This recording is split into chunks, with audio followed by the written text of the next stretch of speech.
आलेला तुम्ही काय भावना आहेत? भावना म्हणजे ती नेहमी आनंद होतो. ही पारंपरिक आमची हंडी आहे, आता निष्ठेची हंडी झालेली आहे आणि आपण इथे प्रतिसाद पाहत आहे. संपूर्ण मुंबईतून येतात, इथे अनेक मंडळ येऊन गेलीत. वाघ नफा दिली आहे एक महिला गोविंदा पथकांना, महिलांच्या सुरक्षेचा प्रश्न ऐरणीवर आलेला आहे. नक्कीच, कारण ह्या सरकारला ही राजवट जी आहे त्यांना महिलांबद्दल काही पडलेली नाही आहे. नुसतं काहीतरी फसव्या योजना आणायच्या आणि महिलांना फसवायचं एवढंच चालू आहे आणि म्हणून सुरक्षित बहीण याच्यासाठी आज इथे आता बघू कसं काय जमतंय ते. पण तिथे नक्कीच शिवसेनेचे नेते आमचे अंबादास दानवेजी, मग आमचे वैभव नाईक तिकडचे स्थानिक आमदार आहेत, भास्कर जाधवजी आहेत, हे सगळेच तिथे जात आहेत. विनायक राऊतजी देखील जात आहेत. आणि महत्त्वाची गोष्ट हीच आहे की हे निर्लज्ज सरकार जे खोटं मुख्यमंत्री बोलत आहेत, खोटंपण आणि खोकेपण हे दोन्ही आता त्यांचं धोरण झालेलं आहे. 45 किलोमीटर पर आरची हवा होती आणि अमुक होतं तमुक होतं.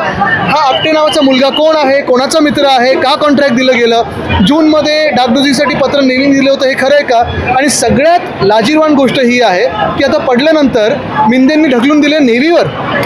म्हणजे स्वतःची काही जबाबदारी नसल्यासारखं नेव्हीवर ढकलून दिलेलं आहे. त्यांना लाज वाटली पाहिजे. निर्लज्जता आहेत पण खोटारडेपणा ते कळलं.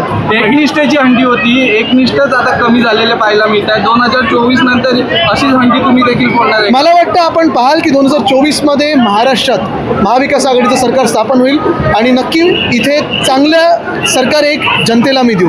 महिला सुरक्षा बड़ा विषय है, मुख्यमंत्री कह रहे हैं कि फांसी की सजा होनी चाहिए. क्या मला वाटतं त्यांनी खोटारडेपणा बंद करावा आणि त्यांच्या मंत्रिमंडळात जे मंत्री होते त्यांची हकालपट्टी पहिली करावी. दोघंही काल एक निर्लज्ज मंत्री बोललेत की अशा सगळ्या घटना घडत असतात. वामन म्हात्रेवर कारवाई केली का? ज्यांनी पत्रकाराला विचारलं की तुझा रेप झालाय का? हा निर्लज्जपणा त्यांनी बंद करावा. गेली 12 वर्ष मुंबई गोवा हायवे पूर्ण झालेला नाही आणि काल मुख्यमंत्री स्वतः मुंबई गोवा हायवेची पाहणी करायला गेले. हेच तुम्हाला मागच्या वर्षी पण तुम्हालाच हेच व्हिडिओ मिळाले असतील.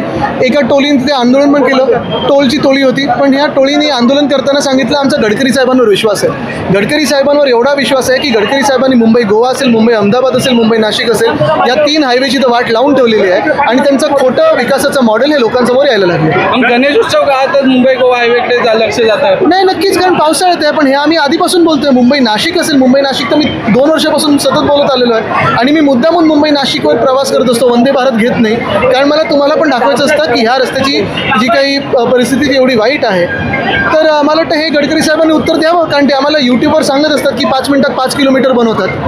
आता इथे विकासाचं मॉडेल दाखवावं. लोकसभेची हंडी फुटली, विधानसभेची नाही, मी हंडी आणि ह्याची तुलना नाही करणार.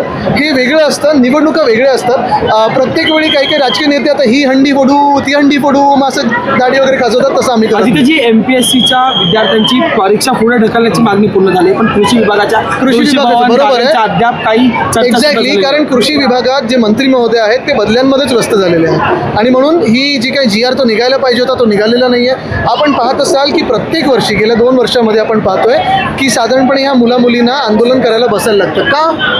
का हा आडमुठीपणा? आणि मग आयोगाला पण मी विचारतो, तुम्हाला जर काम जमत नसेल तर राजीनामा देणे, बाजूला व्हा, रिटायर तरी व्हा. नरिमन पॉईंट इथे एक भूखंड होता, तो मंत्री लोढा यांच्या संस्थेला देण्यात आलेला. वित्त विभागाचा विरोध असून सुद्धा असे भूखंड देण्यात येतात. सायन येथील भूखंड हे सगळे भूखंड जे आहेत धारावीपासून सगळे हे जे भाजपच्या मित्रांना मिळत आहेत, आमचं सरकार आल्यानंतर आम्ही सगळे रद्द करणार आहोत. त्यांच्या सगळ्यांनी लक्षात ठेवा. वाढवण बंदराचा उद्घाटनासाठी पंतप्रधान 30 ऑगस्टला जे आहेत ते पुन्हा एकदा महाराष्ट्र दौऱ्यावर. वाढवण बंदराला स्थानिकांचा विरोध आहे, अनेक आंदोलनं झालेले आहेत, तरीही पुन्हा एकदा आता हे दौरे वाढत राहणार.